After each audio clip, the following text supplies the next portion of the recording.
Romance in the air. Look, even the best home handyman needs to call a tradie from time to time, whether it's to fix a dodgy pipe, repair the car, or to tackle a big project like building a deck. But how do you know that they know what they're doing, and how do you make sure you're not ripped off? It's the focus for this morning's Sunrise on Demand. Glenn Howard is a Melbourne plumber and a member of the Master Plumbers Association. Steve Spalding from the RACQ knows about cars, and David Hallett from Arca Centre keeps an eye on builders. Good morning, gents. Now, help us out here. Glenn, first up to you.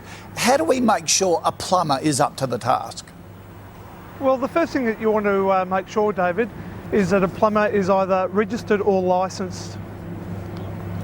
Okay, so check their licence and the licence for your particular state and ask for their credentials.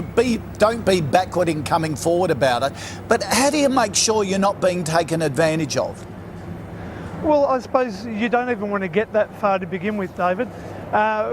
What you want to do is understand by talking to your plumber to get a quote and understand how much you're going to pay for the works prior to the plumber starting, so that there's, I suppose, no bad feeling at the end of the job. Okay, you say they get a worst case scenario quote. What does that mean?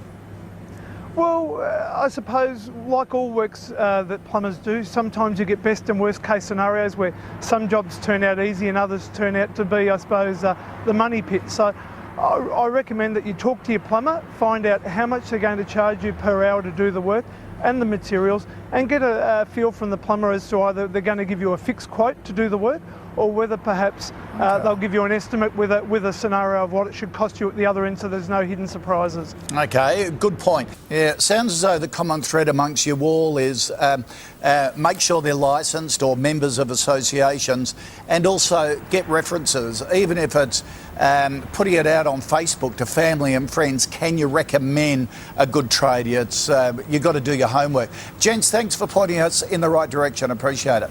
Now, if you'd like more advice on finding a good tradie, we've got a lot more information on our website. We can't cover it all in the short amount of time we've got on the show, but go to the website, it's all there.